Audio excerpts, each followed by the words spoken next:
Bienvenue à nouveau.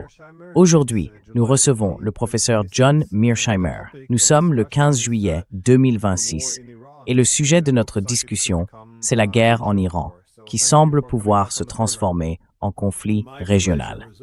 Merci d'être revenu dans l'émission. Avec plaisir comme toujours, Glenn.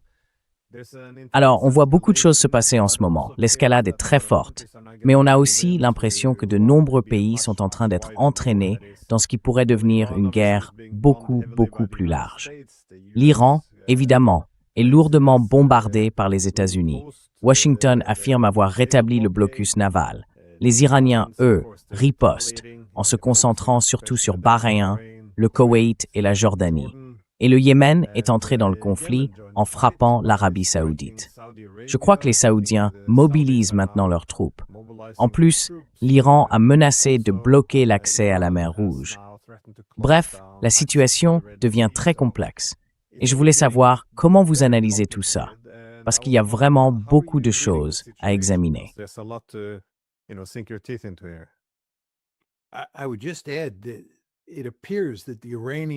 Je voudrais simplement ajouter qu'il semble que les Iraniens aient fermé Fujairah. Il y a deux ports importants par lesquels le pétrole continue de sortir du Moyen-Orient. L'un, c'est Yanbu, le port saoudien sur la mer Rouge. Et comme vous l'avez dit, il semble que les Houthis pourraient fermer la mer Rouge. Cela voudrait dire que le pétrole saoudien qui passe par Yanbu ne pourrait plus sortir par la mer Rouge. Je noterai aussi rapidement que même si les Houthis ne ferment pas le détroit de Bab el-Mandeb, celui qui ferme ou pourrait fermer la mer Rouge, les Iraniens pourraient tout simplement attaquer Yanbu et bloquer le flux de pétrole saoudien qui en sort. Et comme je l'ai mentionné, ils ont déjà interrompu le flux de pétrole venant de Fujairah, le port des Émirats arabes unis situé sur la mer d'Oman, à l'extérieur du détroit d'Ormuz. That is outside of the Strait of Hormuz. So it's just very important to understand the UAE has been shipping probably about... Il faut bien comprendre que les Émirats arabes unis exportaient environ 1 800 000 barils par jour depuis Fujairah et que ce flux est maintenant interrompu. Et il semble que le pétrole saoudien qui sortait de la mer Rouge soit lui aussi sur le point d'être coupé. Je voulais donc insister sur un point. Ces deux endroits, Fujairah et Yanbu, sont vraiment essentiels et ils sont désormais tous les deux impliqués de manière sérieuse. Pour répondre à ta question, Glenn, ce qu'on voit ici, c'est que la guerre s'étend plutôt horizontalement que verticalement. Tu te souviens, on a eu cette grande guerre aérienne du 28 février jusqu'à environ le 8 avril. Ensuite, la guerre aérienne s'est arrêtée et on est passé le 13 avril au blocus. Eh bien, les attaques en représailles qui ont lieu chaque jour depuis environ 8 jours ne sont pas du tout la même chose que la guerre aérienne. Elles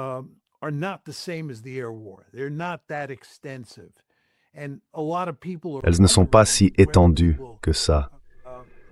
Et beaucoup de gens se demandent si nous allons escalader verticalement, en clair, revenir à la guerre aérienne qui a eu lieu pendant les 40 premiers jours de ce conflit. Ça, pour l'instant, ce n'est pas arrivé. Mais il y a, comme vous l'avez très bien décrit, cette escalade horizontale qui est en train de se produire. Je ne crois pas que la Jordanie ait été touchée avant il y a 2 jours, mais il est clair que la base américaine en Jordanie est maintenant pilonnée. Et bien sûr, les États du Golfe sont eux aussi frappés. On voit donc une escalade horizontale importante, surtout si on ajoute les scénarios de Yanbu et de Fujairah dont j'ai parlé au début. Donc oui, cette situation est clairement en train de s'intensifier.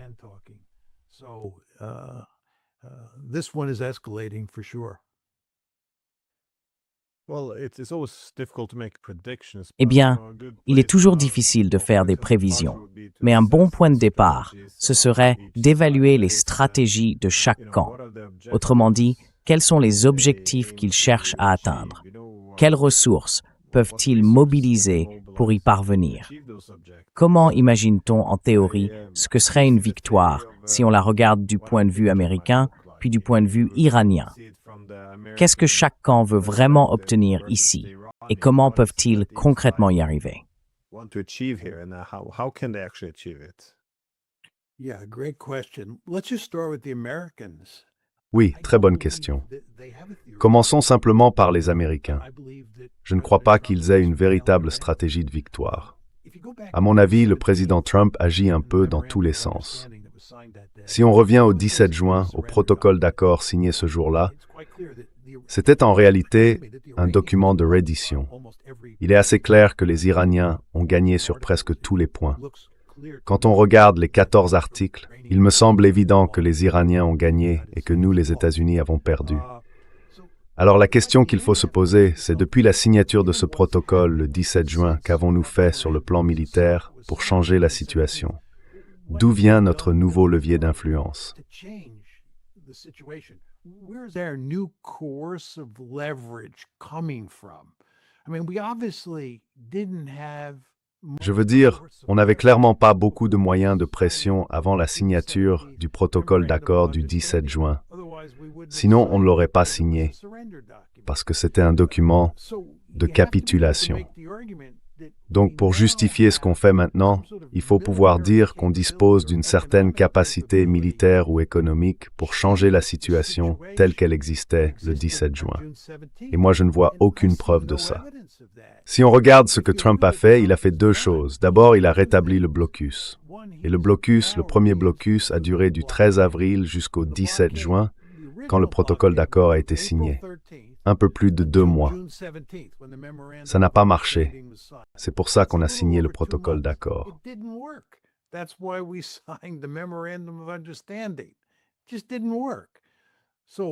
Ça n'a tout simplement pas marché. Alors pourquoi penser que ça marcherait maintenant? Je n'ai aucune idée de ce qu'ils ont en tête. Je ne vois pas pourquoi ça fonctionnerait aujourd'hui, alors que ça n'a pas marché auparavant. La deuxième chose, c'est que depuis mardi dernier, le 7 juillet, le président Trump est revenu dans ce jeu de représailles avec les Iraniens. Et depuis ce mardi 7 juillet, jusqu'à aujourd'hui, le 15 juillet, les Iraniens et les Américains sont engagés dans une série d'actions et de ripostes. Eh bien, si une véritable campagne de bombardement stratégique n'a pas donné de résultats pendant les 40 premiers jours, et qu'on a déjà joué à ce jeu des représailles entre le 26 et le 29 juin, et que ça n'a pas marché, pourquoi penser que cette fois ça marcherait?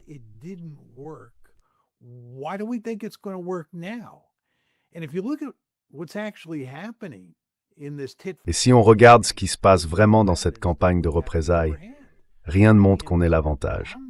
Les Iraniens frappent des pays comme le Koweït, Bahreïn, la Jordanie et d'autres encore. Les Iraniens ont fermé Fujairah, comme je l'ai déjà dit. Donc cette campagne de représailles ne me semble pas fonctionner. Et personne que je connaisse ne pense le contraire. Cette stratégie du coup pour coup ne marche pas, et un autre blocus ne marchera pas non plus. Alors, comment obtenir un levier de pression suffisant pour négocier un nouveau mémorandum d'accord où on ferait beaucoup mieux la prochaine fois que le 17 juin? Je ne vois pas de scénario crédible qui permette de soutenir l'idée qu'on va gagner cette fois-ci, alors qu'on ne l'a pas fait la dernière fois.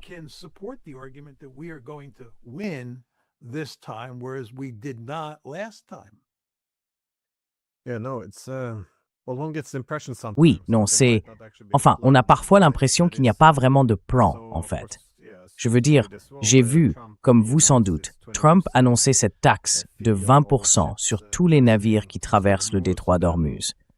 Et puis, à peine 24 heures plus tard, il a commencé à faire marche arrière en disant « Ah non, on ne va pas taxer les navires. Il ne devrait pas y avoir de frais du tout. » C'est difficile à suivre.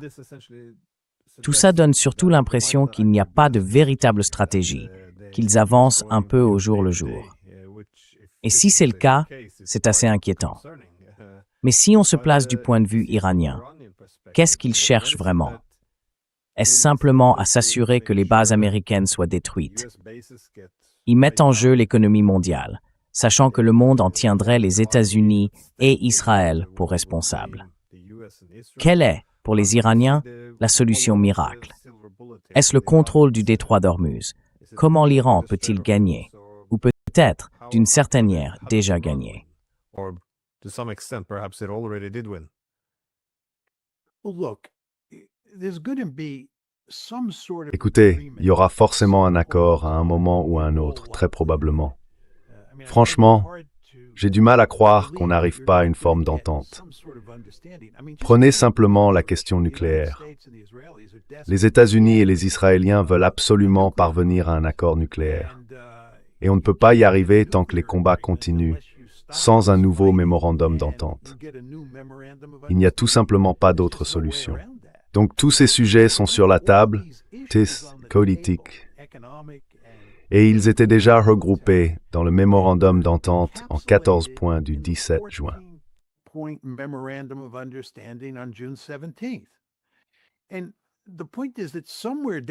Le fait est que tôt ou tard, on va se retrouver avec un nouveau protocole d'accord, ou quelque chose qui y ressemble. Je ne sais pas exactement où tout ça nous mène, mais à mon avis, il faudra bien qu'il y ait une forme d'accord. On ne peut pas continuer comme ça indéfiniment, surtout du point de vue américain.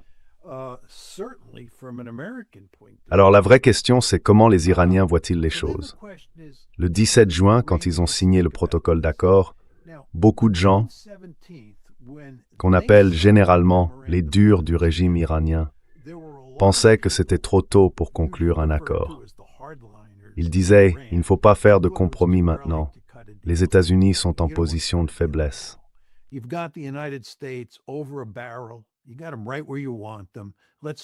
Vous les aviez exactement là où vous vouliez. Alors continuons simplement cette guerre. Plus le temps passe, meilleur sera l'accord qu'on obtiendra. C'est ce que disaient les partisans de la ligne dure. Ils disaient aussi qu'on ne peut vraiment pas faire confiance aux Américains, qu'il faut que les Américains soient dans une situation désespérée avant de pouvoir conclure un vrai accord.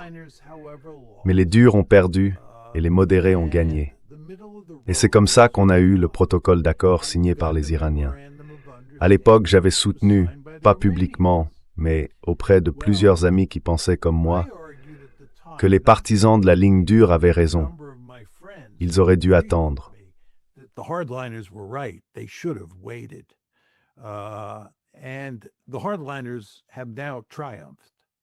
Les durs ont maintenant gagné.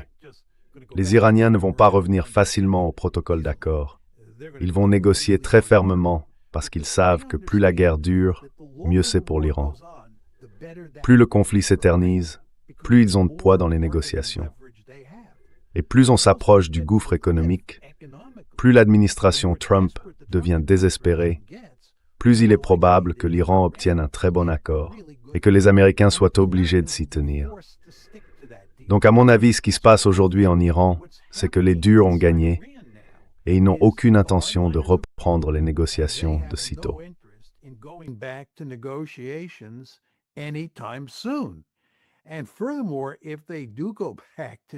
Et en plus, s'ils reprennent les négociations, peu importe quand, ils veulent vraiment imposer un accord très dur. Et plus ils attendent, plus leur pouvoir de pression augmente. Donc à mon avis, ce que fait Trump, c'est qu'il joue complètement le jeu des partisans de la ligne dure. Et plus il continue d'escalader, plus les Iraniens gagnent en pouvoir de coercition. Franchement, je pense que Trump le sait très bien. C'est pour ça, à mon sens, qu'il dit que si tout ça n'est pas réglé d'ici la semaine prochaine, il va s'en prendre aux ponts et aux centrales électriques. C'est ce qu'il a dit. Mais alors, pourquoi parle-t-il d'attaquer les ponts et les centrales électriques la semaine prochaine?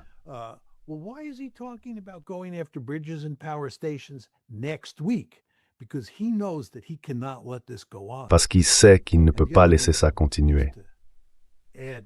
Et puis, pour ajouter un autre élément, une autre raison pour laquelle il ne peut pas laisser faire, c'est que les États-Unis n'ont pas assez de munitions pour mener une guerre longue. Souvenez-vous, on a mis fin à la guerre de 40 jours le 8 avril, en partie parce qu'on commençait à manquer de munitions.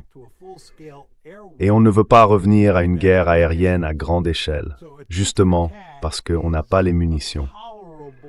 Donc une stratégie du coup pour coup, c'est une alternative tolérable, mais seulement pendant un certain temps.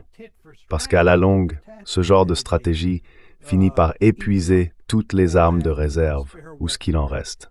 Trump a donc tout intérêt à mettre un terme à cette situation.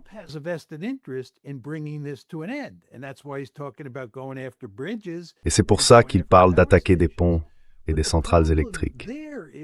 Mais le problème, comme on l'a déjà dit plusieurs fois, c'est que plus on monte dans l'échelle de l'escalade, plus les Iraniens peuvent réagir de toutes sortes de manières. Les Américains, eux, n'ont pas la supériorité dans cette escalade. Et ce qu'on voit à Fujairah, à Yanbu et plus largement en mer Rouge en est la preuve.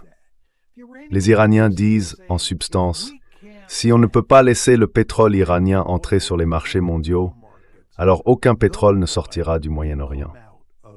Ils veulent bloquer tout le flux de pétrole. Et ça, ce serait catastrophique pour l'économie mondiale.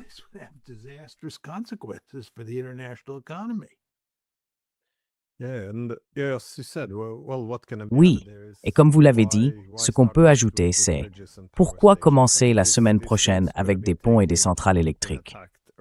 Ces cibles auraient pu être attaquées dès le début. Mais je pense que Trump sait aussi que dès que les États-Unis décident de s'en prendre aux infrastructures critiques, les Iraniens feraient la même chose, évidemment dans les États du Golfe. C'est ça, la raison.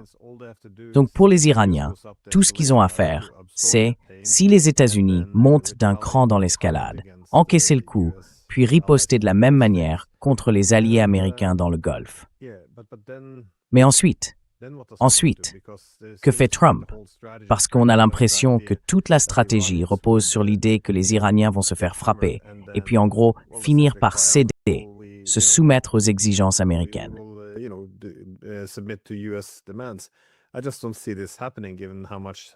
Je ne vois tout simplement pas comment cela pourrait arriver, vu tout ce qui est en jeu ici. Mais laissez-moi vous poser la question. Selon vous, quel est l'enjeu plus large? Quelles sont les conséquences de cette guerre qui représente une défaite pour les États-Unis? Parce que, vous savez, elle a épuisé une grande partie des ressources militaires. On peut dire qu'il y aura des conséquences économiques, évidemment aussi géostratégiques, avec le déplacement des équilibres de pouvoir au Moyen-Orient. Mais si on regarde les implications plus larges, c'est-à-dire le rôle du parapluie sécuritaire américain dans le monde, je vois des rapports venant du Japon et de la Corée du Sud indiquant que leurs moyens militaires sont soit détournés, soit ne sont plus livrés. On entend des remarques similaires du côté européen. Comment voyez-vous cela? Quelles seront, selon vous, les conséquences de cette guerre? Parce qu'il semble difficile de les mesurer, et qu'une défaite ici serait très différente, disons, d'une défaite en Afghanistan ou en Irak.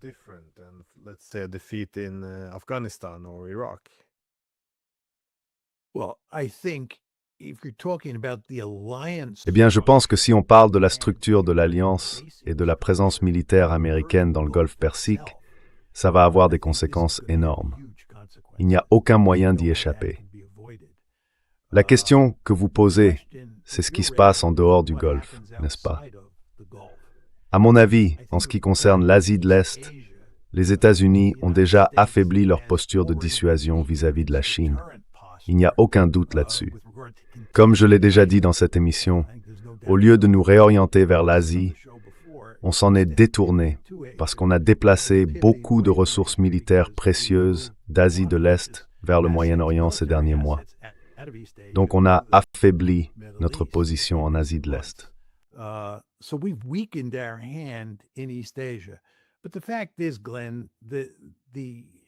Mais en réalité, Glenn, les États-Unis et leurs alliés d'Asie de l'Est ont besoin les uns des autres et ils vont continuer à coopérer. Je pense qu'il ne fait aucun doute que les Sud-Coréens et les Japonais, entre autres, ont aujourd'hui de vraies inquiétudes sur le jugement américain. Quand on regarde l'administration Trump s'agiter dans tous les sens, c'est sans doute assez troublant, si on est un dirigeant japonais ou sud-coréen, de se dire qu'on dépend des États-Unis pour assurer sa sécurité. C'est pas vraiment de nature à rassurer, mais encore une fois, les Sud-Coréens, les Japonais et les autres pays d'Asie de l'Est alliés de Washington n'ont pas vraiment d'autre option que de continuer à travailler avec l'Amérique pour contenir la Chine.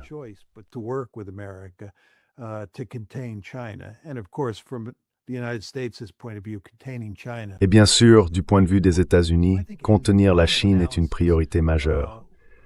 Donc je pense qu'au final, les conséquences de cette défaite dans le Golfe auront un impact limité sur la structure des alliances américaines en Asie de l'Est. En ce qui concerne l'Ukraine et la Russie, et donc la question de l'engagement américain envers l'Europe, la situation est très difficile à interpréter. Jusqu'à récemment, il semblait que Trump cherchait à réduire fortement la présence militaire américaine en Europe et à transférer aux Européens la responsabilité de faire face à la Russie en Ukraine. Mais cela semble avoir changé. That appears to have changed, though. If you look at what happened at the G7 meeting in France. Si on regarde ce qui s'est passé lors du G7 en France à la mi-juin et ce qui s'est passé au sommet de l'OTAN à Ankara début juillet, on a l'impression que bien au contraire, les Américains, et là je parle du président Trump, ont soutenu avec enthousiasme la campagne européenne visant à aider l'Ukraine à faire la guerre contre la Russie. Donc pour l'instant, notre engagement envers l'Europe et envers l'OTAN ne semble pas du tout affaibli. Mais il est très difficile de dire comment tout cela va évoluer avec le temps, en grande partie parce que Trump change d'avis un jour sur deux, et il peut se retourner contre les Européens du jour au lendemain. Alors, qui peut vraiment savoir ce qui va se passer? Mais pour le moment, il semble que cette crise dans le Golfe n'ait pas d'effet négatif sur l'alliance de l'OTAN. The NATO alliance.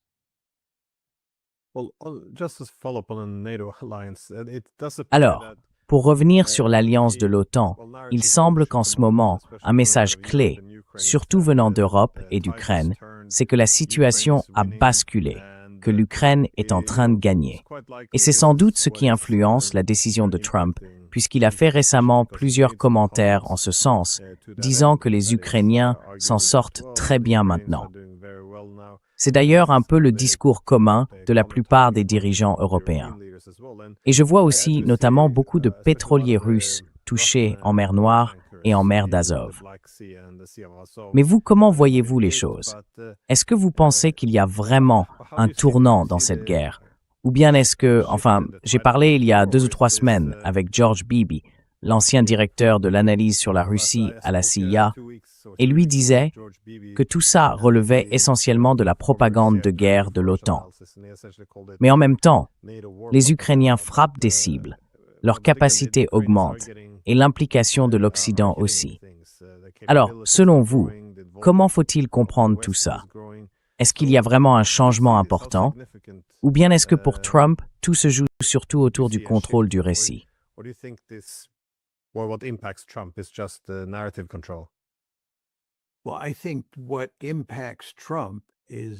Eh bien, je pense que ce qui influence Trump, c'est le récit.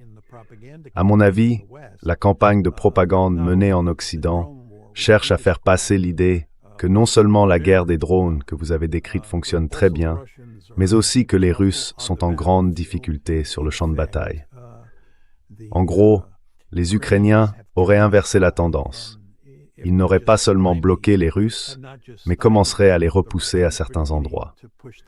Donc, ce n'est pas seulement la guerre des drones, c'est aussi ce qui se passe sur le terrain.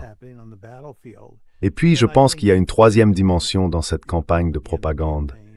C'est l'idée que l'économie russe souffre gravement, que Poutine devient plus en plus impopulaire et qu'on ne sait pas vraiment s'il pourra rester au pouvoir.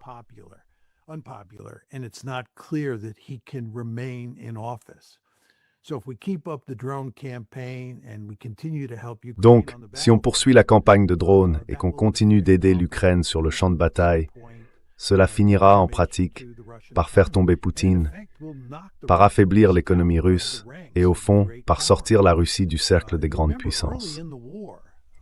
Vous vous souvenez, au début de la guerre, pendant la première année, en 2022, les Américains parlaient parfois ouvertement d'infliger une défaite majeure à la Russie et de la faire sortir du rang des grandes puissances. Et on voit ce genre de discours revenir aujourd'hui.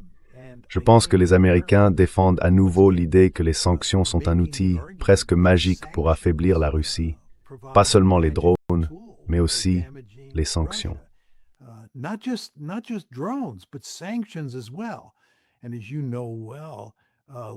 Comme vous le savez bien, Lindsey Graham et Richard Blumenthal, 2 sénateurs, pousse depuis longtemps un nouveau projet de loi de sanctions contre la Russie. Et il semble que ce texte, même s'il a été un peu édulcoré, va probablement être adopté par le Sénat. Trump a d'ailleurs dit qu'il l'aimait bien. C'est un projet de loi conçu pour paralyser l'économie russe. C'est très important de le comprendre. On revient à une stratégie qui vise à affaiblir profondément l'économie russe. Et Trump soutient ce texte. Il faut relier ça à ce qui se passe dans cette guerre des drones. Il est assez clair que les Européens pensent pouvoir aider l'Ukraine à gagner cette guerre des drones. La guerre des drones à longue portée, pas tellement celle qui se joue directement sur le champ de bataille.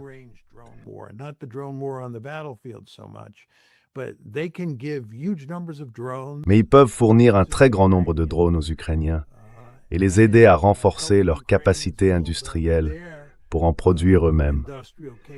Et ça permettrait à l'Ukraine d'infliger de sérieux dégâts à l'économie russe et aux capacités militaires de la Russie. C'est l'histoire qu'il raconte. Donc à mon avis, ce qui se passe en ce moment, c'est que l'Occident, y compris les États-Unis, augmente la pression sur la Russie parce qu'ils pensent qu'ils sont en train de gagner la guerre. Maintenant, je veux être très clair. Si on regarde ce qui se passe sur le champ de bataille, et je pense que c'est ça qui compte vraiment, je crois que ce sont les Russes qui sont en train de gagner.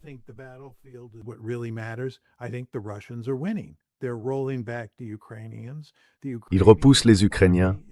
L'armée ukrainienne est dans une situation désespérée. Ce qui la maintient encore debout, c'est surtout la présence des drones. Je pense qu'il n'y a aucun doute là-dessus sur le terrain. Mais rien ne dit que les Russes ne finiront pas par submerger les forces ukrainiennes, parce qu'elles sont étirées à l'extrême. Donc, sur le champ de bataille, et c'est ce qui compte le plus, je pense que les Russes sont en train de gagner. Mais il ne fait aucun doute qu'on en revient aux sanctions et qu'on mise sur cette campagne de drones à longue portée, pour avoir un impact important sur l'économie russe et sur la position de Poutine.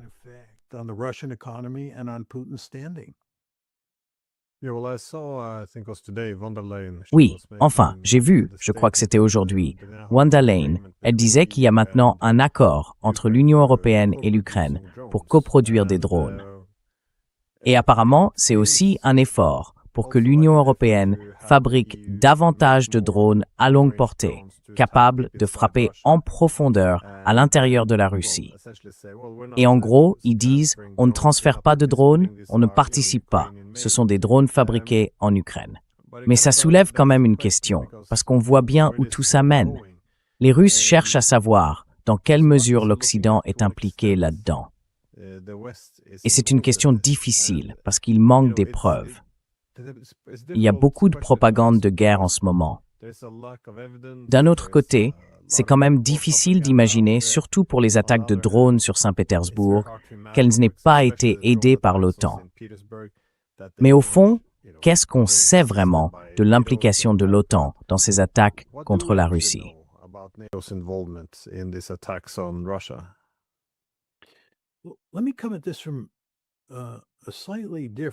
Je vais aborder ce sujet sous un angle un peu différent de celui que j'adopte d'habitude. Je pense que l'une des principales raisons pour lesquelles les Russes ont attaqué l'Ukraine en février 2022, c'est qu'ils croyaient, à juste titre, selon moi, que l'Ukraine devenait de fait un membre de l'OTAN. Et maintenant, si on avance jusqu'à aujourd'hui, je crois que ce qu'on voit, c'est, et on l'entend d'ailleurs dans la rhétorique de certains responsables occidentaux, que l'Ukraine a fait énormément d'efforts pour devenir, en pratique, non seulement un membre de fait de l'OTAN, mais aussi un membre de fait de l'Union européenne. Et il est très important de comprendre que l'Union européenne est devenue une institution plus militarisée depuis le début de la guerre, en février 2022. Donc, quand l'Ukraine s'efforce autant de devenir un membre de fait de l'OTAN et de l'Union européenne, cela signifie qu'il y a un mélange, une sorte de rapprochement entre les peuples.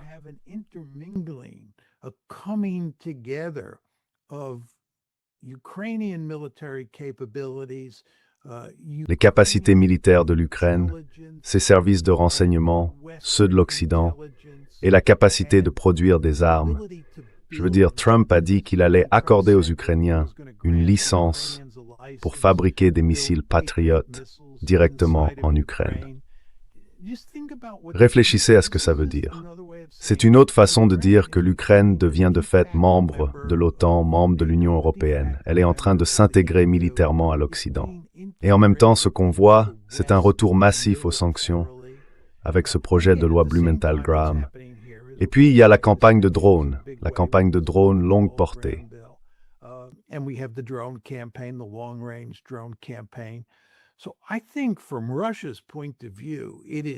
Je pense que, du point de vue de la Russie, c'est très clair. L'Occident fait bloc avec l'Ukraine, même si l'Ukraine n'est pas membre officiel de l'Union européenne ni de l'OTAN. Et pour eux, c'est bien l'Occident, y compris les États-Unis aujourd'hui, et l'Ukraine, qui mènent la guerre contre la Russie. Si on écoute les responsables russes, c'est exactement ce qu'ils disent. Ils comprennent très bien ce qui se passe. Toi et moi, on n'est pas les seuls à avoir compris ça. Alors la question que les Russes se posent, c'est « Que faire face à cette situation ?» Et leur réponse dépend de deux choses. D'abord, à quel point la menace est sérieuse. Quelle est la gravité de la menace de nouvelles sanctions? Quelle est la gravité du risque posé par une campagne de drones à longue portée contre la mer d'Azov, contre la mer Noire, contre la Crimée, contre Moscou, et ainsi de suite?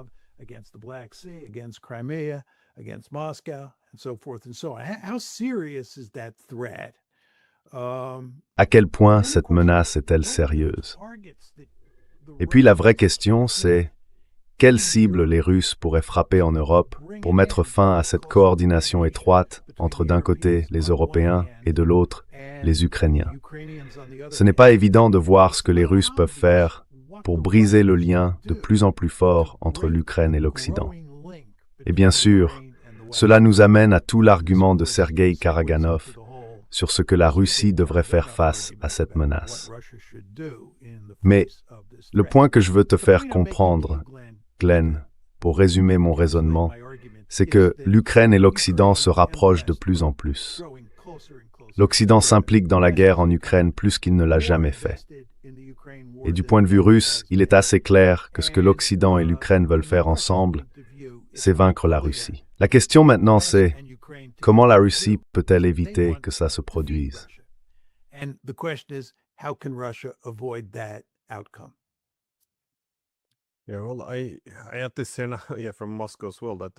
Je dois dire du point de vue de Moscou qu'ils considèrent la diplomatie avec les États-Unis comme une pure absurdité et qu'avec les Européens, il n'y a tout simplement pas de diplomatie du tout. Et comme vous l'avez dit, je pense qu'il y a maintenant une compréhension assez claire que l'OTAN mène une guerre contre la Russie. Mais, étant donné que l'Ukraine et l'Europe, ou même l'OTAN, se rapprochent de plus en plus, comment pensez-vous que cela va influencer les objectifs russes sur ce à quoi la fin de la guerre devrait ressembler? Parce qu'encore une fois, les Russes ont envahi en 2022 pour détacher l'Ukraine de l'alliance de l'OTAN, qu'ils perçoivent comme une menace existentielle. Est-ce que cela va alors accroître ou élargir leurs exigences dans la guerre? Ont-ils besoin de plus de territoire? J'ai vu que Poutine a fait référence à la libération de la Novorossia. Et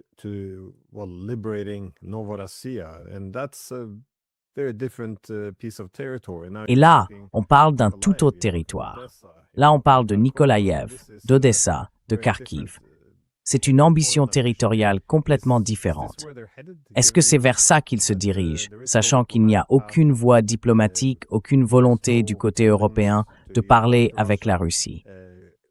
Mais aussi, comme vous l'avez dit, si les deux camps se rapprochent de plus en plus, tout accord qui inclurait une promesse de neutralité de l'Ukraine, j'imagine que ça ne vaudrait pas grand-chose. Parce qu'on l'a bien vu avec la guerre contre l'Iran, on peut signer tous les documents qu'on veut, ça ne veut pas dire qu'on va les appliquer. Alors, selon vous, comment les objectifs de guerre de la Russie évoluent-ils maintenant que l'Occident s'attache aussi étroitement à l'Ukraine?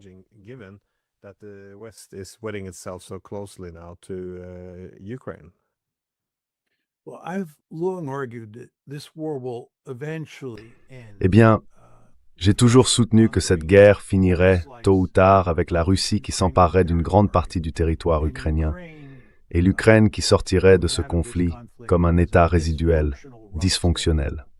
Maintenant, la vraie question que soulèvent vos remarques, c'est quelle part du territoire les Russes vont-ils prendre et à quel point cet État résiduel sera petit et dysfonctionnel. Plus la guerre dure, et plus la relation entre les Européens et les Américains d'un côté et les Ukrainiens de l'autre se resserre. Plus cette proximité influencera la manière dont les Russes envisagent la conquête du territoire et la mesure dans laquelle ils voudront que cet État résiduel soit affaibli.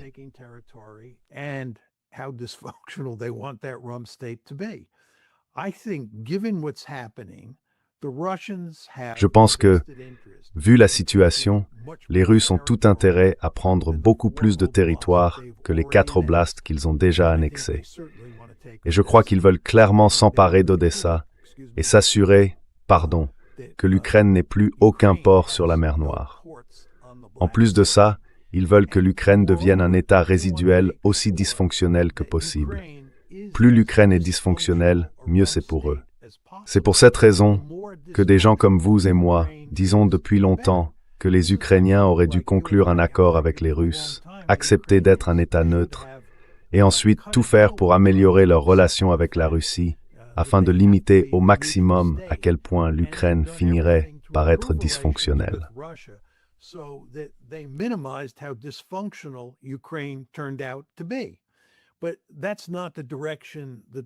Mais ce n'est pas du tout la direction que prend ce conflit. Et vu la pression exercée sur les Russes, vu aussi que les Ukrainiens et l'Occident veulent gagner la guerre, veulent sortir la Russie du rang des grandes puissances, les Russes ont tout intérêt à détruire l'Ukraine autant qu'ils le peuvent, à prendre le plus de territoire possible. Donc je pense que c'est là que se trouve aujourd'hui leur logique d'incitation. Mais la grande question qu'il faut se poser, c'est est-ce que les Russes ont vraiment la capacité de conquérir beaucoup plus de territoire?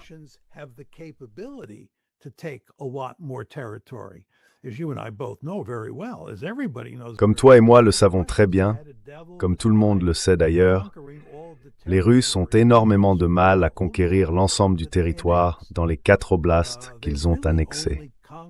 En réalité, ils n'ont complètement pris le contrôle que d'un seul de ces 4 oblasts. Dans les 3 autres, ils contrôlent une grande partie du territoire, mais pas tout. La question c'est donc, une fois qu'ils auront conquis tout le territoire de ces 4 oblasts, auront-ils ensuite la capacité militaire de s'emparer d'autres zones, de Kharkiv, d'Odessa, et cela à un coût raisonnable? À ce stade, il est difficile d'être certain de la réponse. Ça, c'est pour la question des capacités. Mais si on revient aux motivations, il ne fait aucun doute qu'ils ont un puissant intérêt à faire tout ce qu'ils peuvent pour détruire l'Ukraine et s'emparer du maximum de territoire qu'ils peuvent absorber.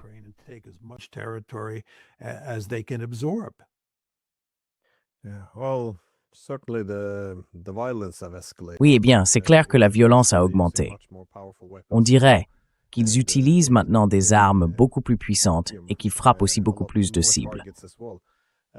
Mais je voulais revenir un peu sur la guerre avec l'Iran, parce que je pense que les Russes, les Chinois et même les Iraniens ont été un peu surpris par leur succès face aux États-Unis.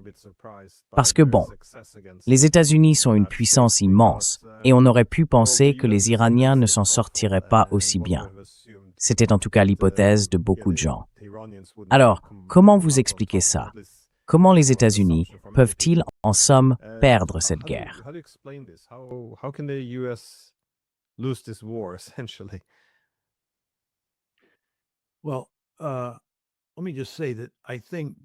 Eh bien, je dirais qu'avant le début de la guerre, si on revient au 27 février, la veille du conflit, je pense que presque tout le monde s'attendait à ce que les Iraniens s'en sortent plutôt bien. Mais très peu de gens pensaient qu'ils réussiraient aussi bien qu'ils l'ont fait. Je crois même que les Iraniens eux-mêmes sont surpris par leurs propres résultats. Moi aussi d'ailleurs. J'ai toujours pensé qu'ils feraient du bon travail, qu'ils fermeraient le détroit d'Ormuz. Mais je n'avais pas pleinement mesuré à quel point l'Iran se débrouillerait bien sur le terrain. Alors qu'est-ce qui se passe exactement? Je pense qu'il y a 2 aspects ici. Le premier, c'est le détroit d'Ormuz. Ils l'ont effectivement fermé et les États-Unis n'ont pas réussi à changer cette situation. Les États-Unis, malgré toute la rhétorique de Trump, n'ont pas été capables de rouvrir le détroit.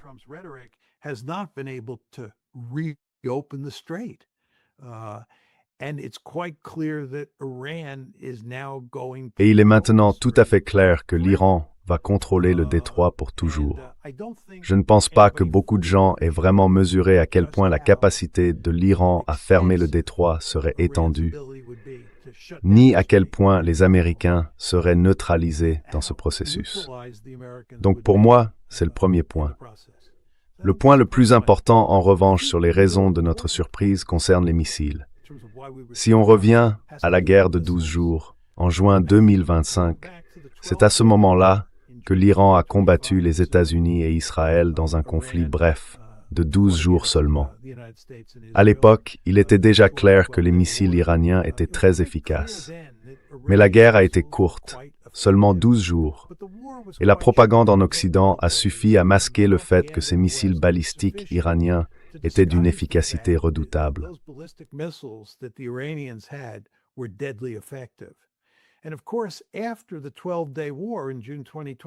Et bien sûr, après la guerre de 12 jours en juin 2025, les Iraniens ont tiré des leçons. Ils ont renforcé leurs capacités en missiles balistiques et en drones. Donc quand la guerre a commencé le 28 février, les Iraniens disposaient d'un immense arsenal de missiles balistiques et de drones. Et ces missiles balistiques étaient d'une précision redoutable, avec des ogives à haut pouvoir explosif, capables de causer des dégâts considérables. Ce que nous avons découvert au fil du conflit, à mesure qu'il s'est prolongé, et je parle bien ici de la guerre commencée le 28 février, c'est que les capacités iraniennes en matière de missiles et de drones leur donnent un avantage significatif sur les États-Unis et sur Israël dans cette guerre.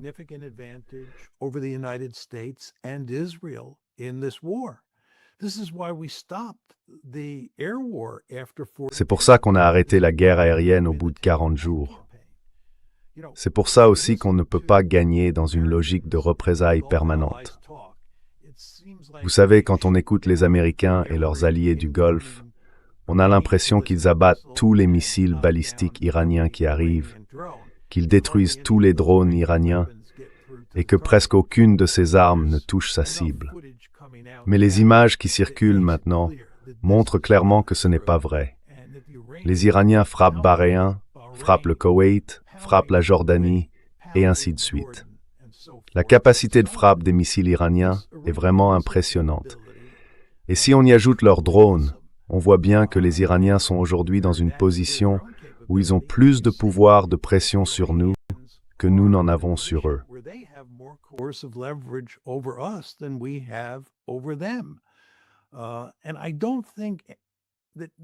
Et je ne pense pas que les gens aient vraiment mesuré ça avant la guerre. Je veux dire, on savait déjà, après la guerre de 12 jours l'an dernier, que les missiles balistiques iraniens étaient redoutables.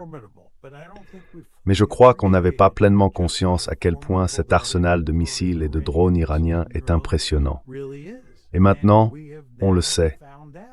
À mon avis, ce qui a vraiment permis aux Iraniens de s'en sortir aussi bien face aux Américains et aux Israéliens, c'est d'abord le fait qu'ils contrôlent le détroit d'Ormuz et qu'on ne peut pas leur retirer ce contrôle. Et ensuite, c'est qu'ils disposent d'un arsenal de drones et de missiles balistiques vraiment impressionnant.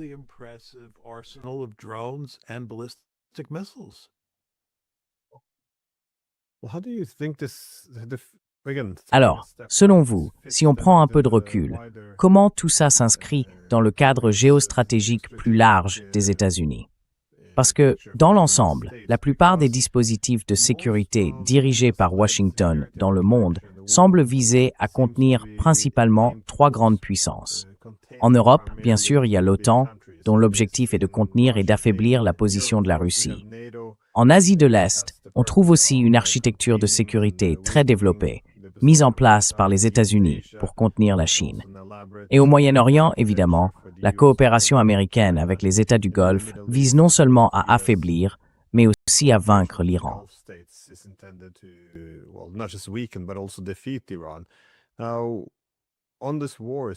Alors, à propos de ces guerres maintenant, contre l'Iran et la Russie, on a vu que, du moins comme je le comprends, l'objectif des États-Unis avec la guerre contre la Russie depuis 2014, c'était d'éliminer la Russie pour pouvoir ensuite se concentrer sur la Chine. En gros, utiliser les Ukrainiens pour affaiblir la Russie. Keith Kellogg l'a dit très clairement, mais on l'a aussi entendu de la bouche de beaucoup d'autres responsables américains. Eh bien, ça n'a pas marché. Au contraire, on a vu la Russie et la Chine se rapprocher comme jamais auparavant. Et maintenant, l'objectif semble être d'affaiblir l'Iran. Oui, ça priverait la Russie d'un partenaire important, mais je pense que ça affaiblirait la Chine dans une bien plus grande mesure.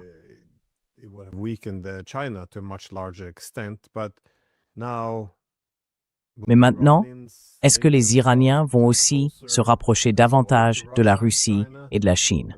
Je veux dire, ils ont leurs propres différends entre eux, donc j'imagine qu'il y a des limites à ce rapprochement.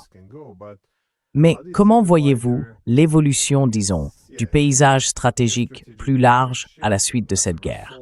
Parce qu'une défaite en Iran, on a l'impression que ça changerait profondément la géopolitique. Comme vous l'avez dit tout à l'heure, l'architecture de sécurité, le parapluie sécuritaire des États-Unis, serait affaibli, au moins en Asie de l'Est, aussi dans une certaine mesure en Europe et très clairement au Moyen-Orient. Mais pendant ce temps, on verrait ces autres puissances eurasiennes se rapprocher comme jamais. Ou bien, selon vous, est-ce encore trop tôt pour le dire?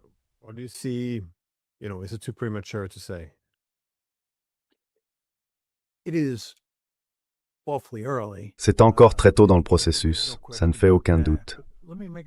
Mais laissez-moi faire quelques remarques. D'abord, je pense qu'avant le 28 février, les Russes, les Chinois et les Iraniens avaient de fortes raisons de coopérer pour faire face aux États-Unis. Avant le 28 février, il était clair que les États-Unis étaient un adversaire pour ces trois pays. Les États-Unis étaient bien plus puissants que l'Iran et la Russie, et encore plus puissants que la Chine. Donc il était logique que ces trois pays cherchent à se coordonner. Et je pense que depuis le 28 février, depuis le début de la guerre, les raisons qui les poussent à travailler ensemble se sont considérablement renforcées.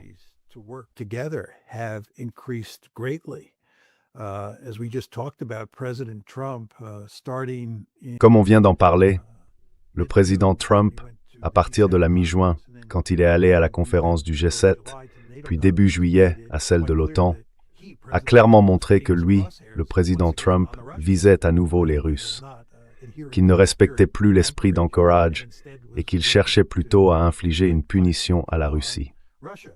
Les Russes, aujourd'hui, comprennent très bien qu'ils ont tout intérêt à aider l'Iran. Et les Chinois l'ont compris aussi. Ces deux pays, la Chine et la Russie, soutiennent l'Iran. Ils lui fournissent des renseignements importants et ils lui livrent du matériel militaire.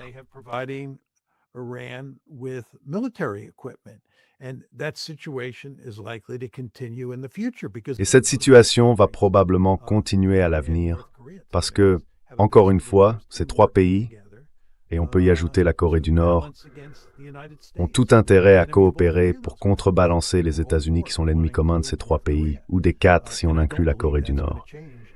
Et je ne pense pas que cela va changer de sitôt. Concernant la poursuite de la guerre, on peut dire que du point de vue de la Chine comme de celui de la Russie, plus les États-Unis restent empêtrés dans cette guerre en Iran, mieux c'est pour ces deux grandes puissances. Si je me mettais à la place de la Chine, je serais tout à fait satisfait de voir les États-Unis englués dans un conflit sans fin dans le Golfe Persique. Je ne voudrais surtout pas que les États-Unis mettent fin à leur présence militaire dans le Golfe et se tournent entièrement vers l'Asie de l'Est.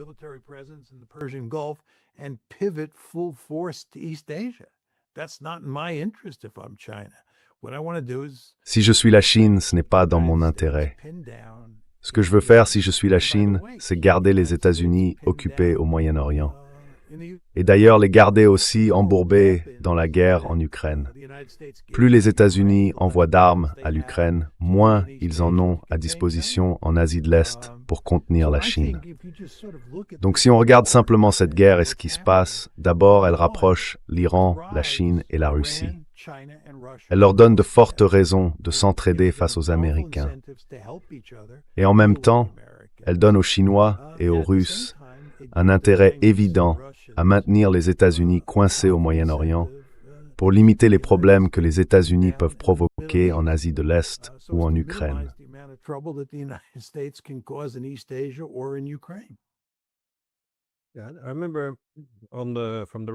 Je me souviens que du côté russe, pendant la guerre en Syrie, l'un des objectifs de la Russie était de partir de la coopération très limitée qu'elle avait avec l'Iran et d'essayer de la renforcer, de surmonter une méfiance historique, pour en faire au fond un partenariat stratégique. Et bien sûr, après l'invasion de l'Ukraine par la Russie, quand les Iraniens sont intervenus pour aider, cette relation s'est encore développée. Puis évidemment, quand les États-Unis sont entrés en guerre contre l'Iran, les Russes ont apporté leur soutien, tout comme les Chinois. Ce partenariat n'a fait que se consolider, encore et encore. On a vraiment l'impression que c'est une erreur énorme, une erreur tragique de la part des États-Unis d'avoir rapproché à ce point des pays qui autrefois gardaient entre eux une distance bien plus grande.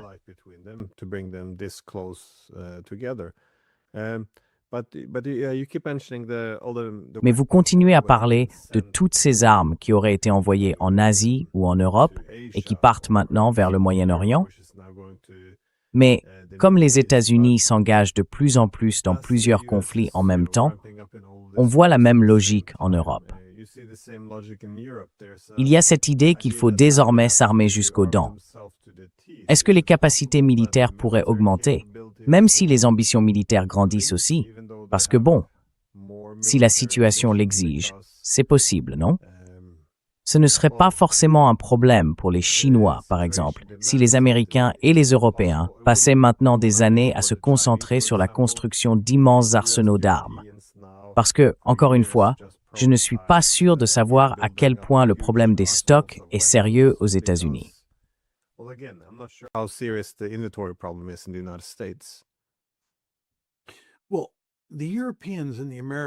Eh bien, les Européens et les Américains sont des acteurs très différents du point de vue de la Chine. La Chine ne se préoccupe pas vraiment de savoir si les Européens renforcent leurs capacités militaires, parce qu'elle sait très bien que les Européens n'ont aucune intention d'affronter la Chine militairement, du moins pas de manière significative. Les armées européennes parlent surtout de se renforcer pour faire face à la Russie, pas à la Chine. Leur attention est entièrement tournée vers ce qu'elles perçoivent comme la menace russe. Les Américains, c'est une toute autre histoire. Les États-Unis considèrent la Chine comme ce qu'ils appellent la menace de référence, la plus grande menace à laquelle le pays doit faire face. Et Washington cherche à renforcer sa présence militaire en Asie de l'Est pour contenir la Chine.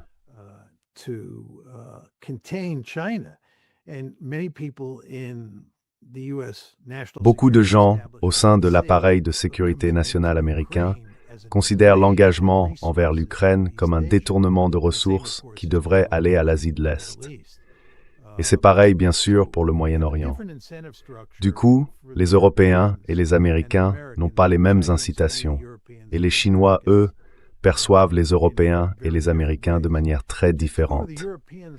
Si on se concentre un instant sur les Européens, honnêtement, je ne comprends pas très bien ce qu'ils font.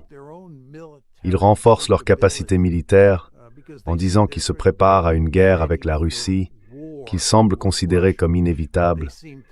Mais est-ce que les Européens vont vraiment se battre en Ukraine contre la Russie? Franchement, j'ai du mal à y croire.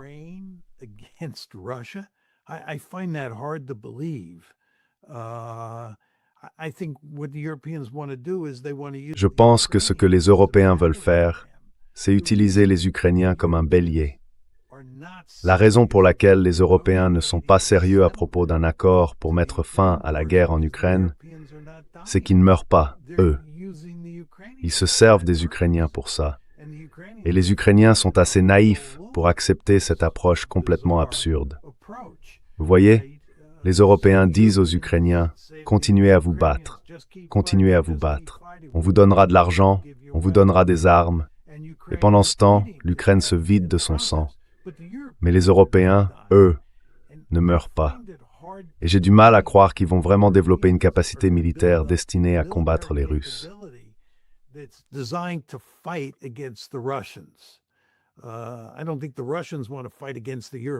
ne pense pas que les Russes aient la moindre envie de se battre contre les Européens. Et je crois qu'au fond, les Européens n'ont pas envie non plus de se battre contre les Russes.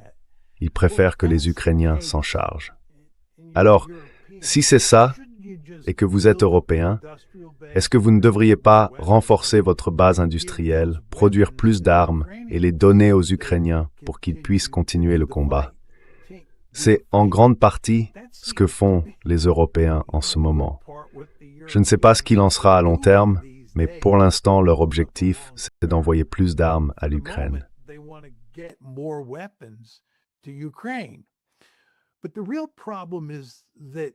Mais le vrai problème, c'est que ce ne sont pas vraiment des armes dont les Ukrainiens ont besoin.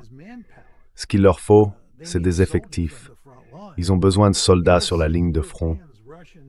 Or, on ne voit pas les Européens se précipiter pour envoyer des troupes en Ukraine, pour combattre sur le front. Et tout ça pose la question de savoir combien de temps l'Ukraine peut tenir sans davantage de soldats. Je pense donc que les Européens vont renforcer leur arsenal et développer leurs forces armées.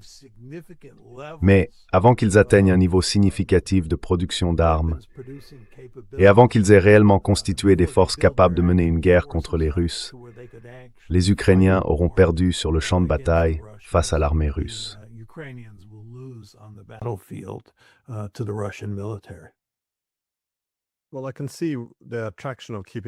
Eh bien, je comprends l'intérêt pour les Européens de vouloir que la guerre continue. Si cela ramène les États-Unis en Europe, comme c'est le cas aujourd'hui, alors les Européens se retrouvent avec une Amérique puissante derrière eux et Zelensky devant eux, prêts à envoyer chaque Ukrainien au front, si nécessaire, pour affaiblir la Russie. Donc, d'une certaine manière, ça place les Européens dans une position avantageuse. Cela dit, je me demande aussi s'ils savent vraiment ce qui se passe sur les lignes de front. Parce qu'il faut bien comprendre que dans n'importe quel pays européen aujourd'hui, si vous dites que les Russes sont en train de gagner, c'est immédiatement perçu comme un argument pro-russe.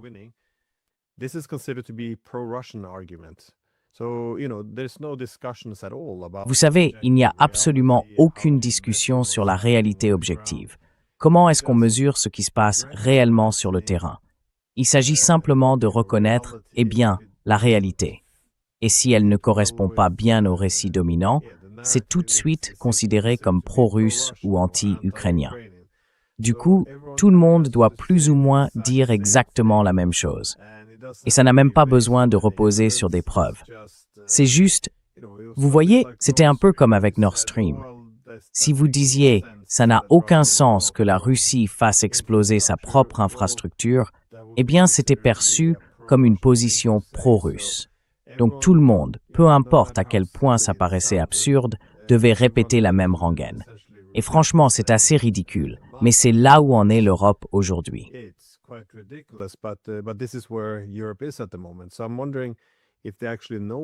Je me demande s'ils savent vraiment ce qui se passe. Parce que, quand tout le monde dit la même chose, on a tendance, par nature humaine, à se caler sur le groupe. Mais non, ce qui m'inquiète aussi, c'est que s'ils fixent des dates, la guerre commencera en 2029, on préparera notre infrastructure militaire, à un moment donné, pourquoi les Russes attendraient-ils? Oui, un peu comme les Iraniens.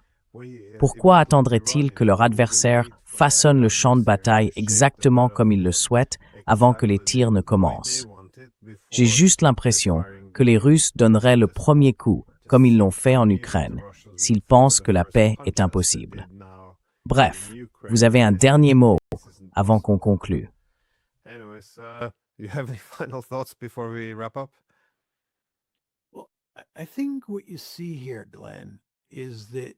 Je pense que ce qu'on voit ici, Glenn, c'est que les Européens s'impliquent de plus en plus dans ce qui se passe en Ukraine. Leur engagement envers l'Ukraine se renforce. Et on se demande forcément comment tout ça va se terminer. Autrement dit, que se passera-t-il si les Russes commencent à repousser les Ukrainiens sur le champ de bataille? Toi et moi, on pense que les Russes sont en train de gagner la guerre. Ils avancent lentement, mais pour moi, il ne fait aucun doute. Et je crois que tu partages ce point de vue, que les Russes sont à l'offensive et qu'ils progressent, même si c'est un rythme modéré. Alors la vraie question, c'est si l'armée ukrainienne commence à céder, qu'est-ce que les Européens feront à ce moment-là? Encore une fois, il faut vraiment réfléchir à quel point les Européens sont engagés dans cette guerre.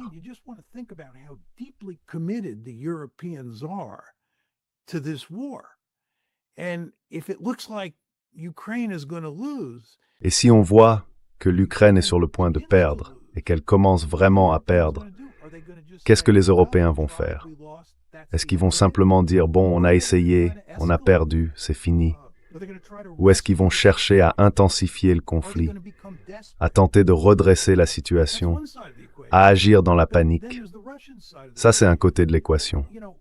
Mais il y a aussi le côté russe. Et si la guerre des drones à longue portée commence vraiment à peser sur l'économie russe, au point qu'ils deviennent eux aussi désespérés, et si la pression sur Poutine augmente fortement, parce que cette guerre dure depuis tellement longtemps qu'il se dit qu'il doit faire quelque chose pour y mettre fin ou pour relancer les combats. Il doit faire quelque chose pour accélérer la victoire.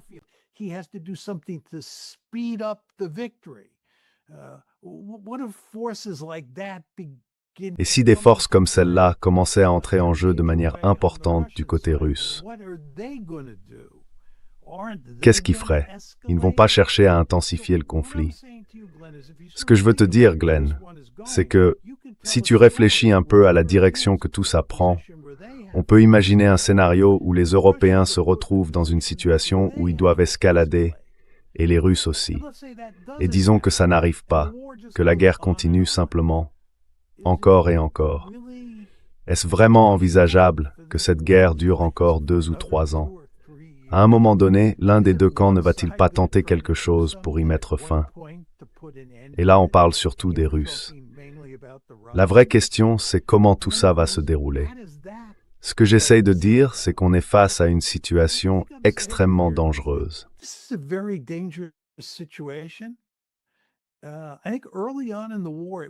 Je pense qu'au début de la guerre, les Européens comme les Américains pouvaient encore s'en éloigner. Et les Russes, eux, pouvaient à ce moment-là conclure un accord de compromis. C'était clairement le cas à Istanbul. Si on repense à la situation à Istanbul et qu'on la compare à celle d'aujourd'hui et à la direction que tout cela semble prendre, l'idée que les États-Unis soient maintenant de nouveau impliqués dans le conflit, que Trump se montre enthousiaste à propos de nouvelles sanctions, de véritables sanctions secondaires contre la Russie, et que nous, c'est-à-dire l'Occident, soyons prêts à aller très loin pour aider l'Ukraine à intensifier sa campagne de drones contre la mer Russie. Franchement, je ne vois pas comment tout cela peut bien se terminer. Les Russes ne peuvent pas tout supporter indéfiniment, et c'est là que la logique de Sergueï Karaganov entre en jeu. On pousse une grande puissance dans ces retranchements.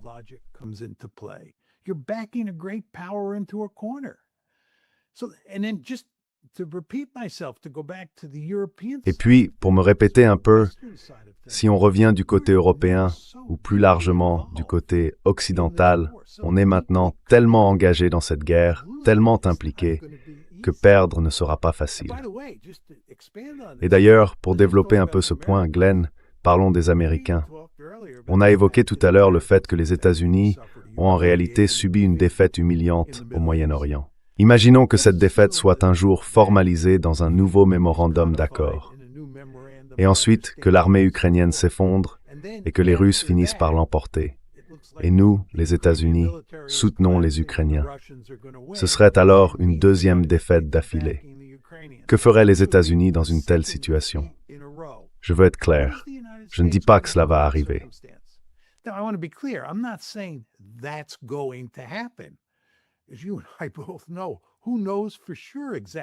Comme toi et moi, on sait bien qu'au fond, personne ne peut dire avec certitude ce qui va se passer. On avance un peu à tâtons dans le noir, mais on peut imaginer toutes sortes de scénarios plausibles sur la façon dont tout ça pourrait se terminer. Là, on parle de la guerre en Ukraine, Et c'est vraiment dans un contexte catastrophique. C'est une situation extrêmement dangereuse et toutes les forces en présence poussent les choses dans un sens encore plus risqué, pas dans un sens plus sûr. Ce n'est pas comme si je m'attendais à ce que dans un mois ou deux, quand on en reparlera, on se dise « Heureusement que ces décisions ont été prises, ça a permis de calmer le jeu ». Au contraire, je pense qu'on s'attend plutôt à ce que la tension monte. Et c'est très inquiétant, surtout quand on se rappelle que les Russes ont l'arme nucléaire et que les Américains l'ont aussi.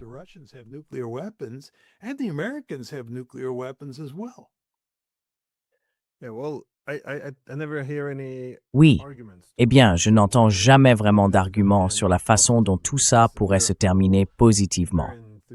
En Europe, ils sont très enthousiastes à l'idée d'envoyer des armes. Ils parlent du nombre de Russes qu'ils tuent, de tout ça. Mais ils ne vont jamais plus loin. Comment pensent-ils que les Russes vont réagir? Parce que l'hypothèse, c'est toujours que si on fait en sorte que plus de Russes meurent, la guerre deviendra impopulaire et Poutine sera obligé de se retirer. Et moi, ma question c'est toujours, la Russie ne peut pas se retirer. Parce que pour eux, c'est une menace existentielle. Ils savent très bien ce qui se passera si à un moment donné, la Russie se retire. Eh bien, Starmer a parlé de ce qui arriverait.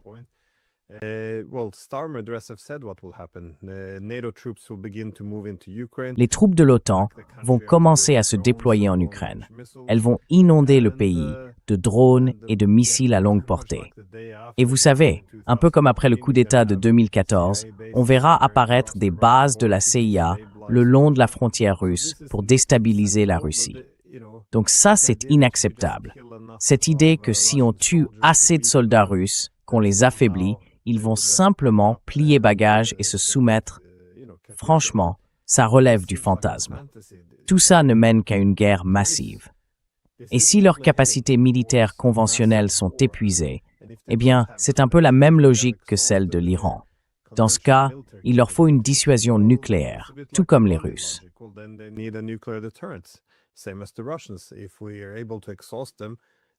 Si on arrive à les épuiser, ils seront obligés d'utiliser l'arme nucléaire à la place. Ils ne vont pas capituler. Enfin, ça devrait être évident. Mais le problème, comme je l'ai déjà dit, c'est qu'en Europe, si vous dites que c'est une menace existentielle pour les Russes, on considère que c'est un argument pro-russe. Parce que la seule réponse acceptable, c'est de dire que c'est de l'impérialisme opportuniste. Poutine s'est réveillé un matin, il voulait du territoire. Voilà, c'est tout ce que cette guerre représente. Donc quand la Russie partira, la guerre sera finie. C'est ça la logique.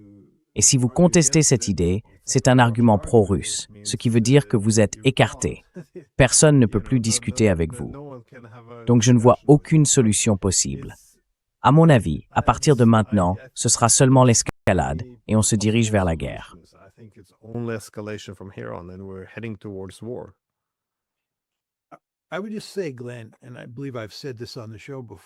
Je dirais simplement, Glenn, et je crois que je l'ai déjà dit dans cette émission, nous n'avons jamais agi de cette façon pendant la guerre froide. Nous ne nous comportions pas ainsi parce que nous comprenions très bien que pousser les Russes dans leur retranchement pouvait mener à une catastrophe. On parle d'un pays armé jusqu'aux dents, avec des armes nucléaires. L'idée qu'on pourrait sortir la Russie du rang des grandes puissances et s'en tirer sans conséquence. Pourquoi quelqu'un croirait ça? Je veux dire, nous ne le pensions pas à l'époque de la guerre froide. Certains croyaient qu'on pouvait vaincre l'Union soviétique avec une première frappe éclatante. Autrement dit, lancer tout son arsenal nucléaire pour détruire leur capacité à mener une guerre nucléaire ou n'importe quelle autre guerre.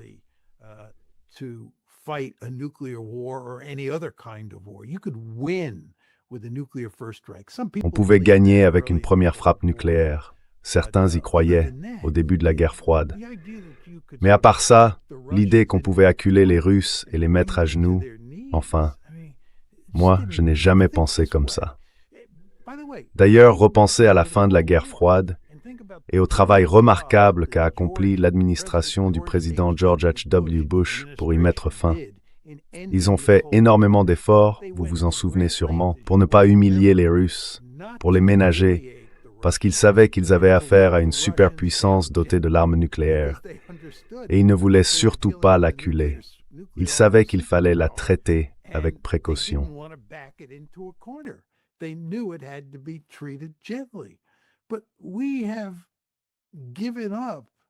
Mais on a cessé de penser le monde en ces termes. C'est vraiment assez remarquable. Vous savez, il y a eu récemment un article dans Foreign Affairs, et j'adore son titre. Il s'intitule « La défaite étrange de la dissuasion nucléaire ». La défaite étrange de la dissuasion nucléaire. Et l'auteur, Rose Gottmoller, explique en gros que la dissuasion nucléaire, qui paraissait autrefois si essentielle parce que tout le monde en comprenait la logique de base, n'est plus comprise aujourd'hui par beaucoup de gens. Certains estiment que la dissuasion nucléaire ne s'applique pas vraiment au cas russe. Ils pensent que le fait que les Russes possèdent des armes nucléaires et qu'ils aient des lignes rouges, au fond, ça ne change pas grand-chose.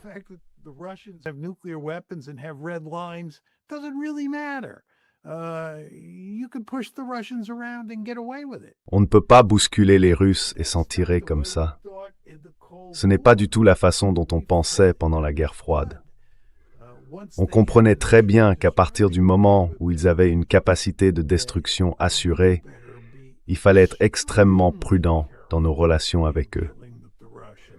Quand ils sont entrés en Hongrie en 1956, puis en Tchécoslovaquie en 1968, est-ce que vous pensez qu'on a aidé les Hongrois ou les Tchécoslovaques? Absolument pas, et pour de bonnes raisons stratégiques. On ne voulait pas menacer la survie ni le statut de grande puissance de l'Union soviétique. La même logique devrait s'appliquer aujourd'hui, mais ce n'est visiblement pas le cas. Et où tout cela va nous mener, c'est très difficile à dire. En tout cas, il est difficile d'imaginer une histoire qui se termine bien.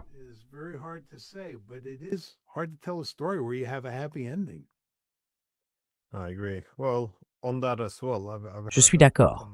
Eh bien, là-dessus aussi, j'ai entendu ce commentaire. Si je dis qu'il faut faire attention à ne pas pousser les Russes trop loin parce qu'ils ont une dissuasion nucléaire, eh bien, respecter la dissuasion nucléaire russe, ce serait aussi être pro-russe. Parce que, paraît-il, ça reviendrait à donner à Poutine le pouvoir d'utiliser l'arme nucléaire comme moyen de chantage. Franchement, cette logique fait peur.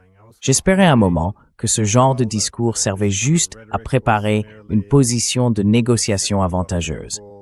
Mais je suis de plus en plus convaincu qu'ils croient vraiment à leurs propres absurdités. Et honnêtement, c'est assez effrayant. Eh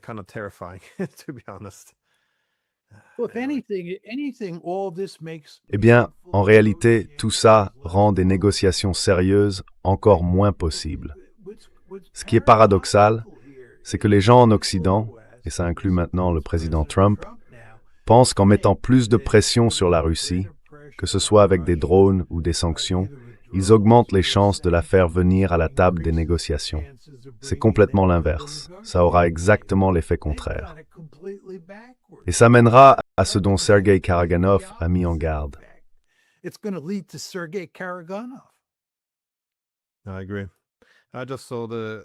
Je suis d'accord. Je viens de voir les différents dirigeants européens avec Zelensky à Paris, et il faut frapper davantage en Russie, parce que c'est ça qui amènera Poutine à la table des négociations. Il y était à cette table.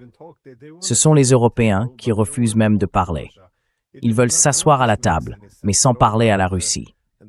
Tout ça n'a absolument aucun sens. Et puis il y a Starmer. Il est sorti avec cet argument qu'il faut la paix maintenant, comme Scholz. Et la paix, pour eux, ça veut dire un cessez-le-feu. Et dès que le cessez-le-feu est en place, les troupes de l'OTAN peuvent entrer en Ukraine. Franchement, tout le monde, avec un minimum de bon sens, comprendrait que ça rendrait toute paix impossible, si c'est ça qu'ils appellent la paix. Mais encore une fois, je ne sais pas s'ils croient vraiment à leurs propres absurdités ou si c'est juste une façon de tromper. Quoi qu'il en soit, on vit à une époque de nains politiques, on dirait. On aurait vraiment besoin du retour des anciens hommes d'État, ceux de la guerre froide. Mais voilà où on en est.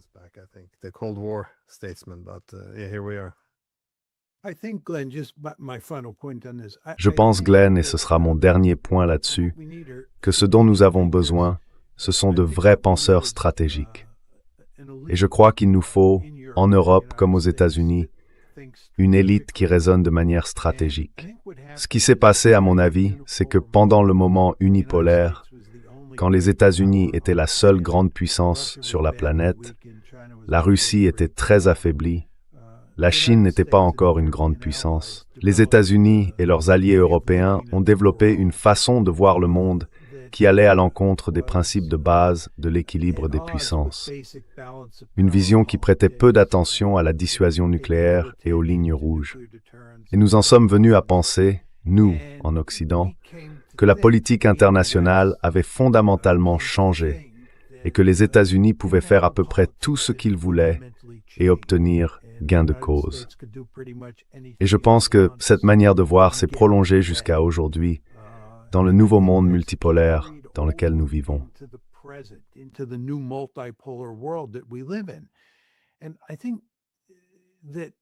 Je trouve assez remarquable à quel point la plupart des gens qui ont grandi pendant la période unipolaire connaissent peu la dissuasion nucléaire. Pendant la guerre froide, tous ceux qui s'intéressaient aux questions stratégiques ou à la sécurité nationale apprenaient les bases de la dissuasion nucléaire et de la dissuasion conventionnelle. On apprenait à réfléchir à la politique des grandes puissances de manière assez sophistiquée parce qu'on comprenait tous que nous vivions dans un monde très dangereux.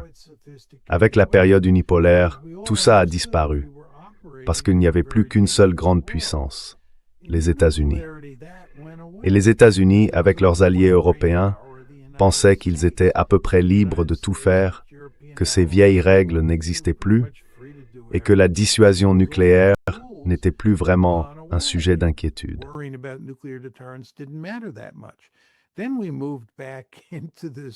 Puis, à partir de 2017 environ, on est revenu dans un monde multipolaire. Et il semble que la plupart des gens n'aient pas vraiment pris conscience qu'on est de retour dans une logique de grande puissance. On est revenu dans un monde où la dissuasion nucléaire compte vraiment. Il faut réfléchir sérieusement à ce que cela signifie de vivre dans un monde nucléaire et à ce qu'on peut faire face à d'autres puissances qui possèdent elles aussi leurs propres arsenaux. Je veux dire, des gens comme vous et moi, on parle un peu comme on le faisait à l'époque de la guerre froide. Mais beaucoup d'autres, quand on les écoute, ont une vision du monde complètement différente. Et c'est très dangereux. On le voit d'ailleurs dans la façon dont les Européens et même les Américains traitent les Russes aujourd'hui. Encore une fois, jamais on n'aurait agi comme ça pendant la guerre froide.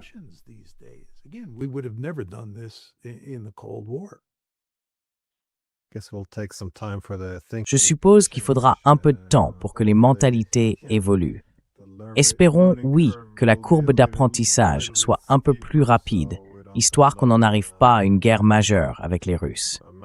Et John, comme toujours, merci beaucoup d'avoir pris le temps. C'est toujours très éclairant. Avec plaisir, Glenn.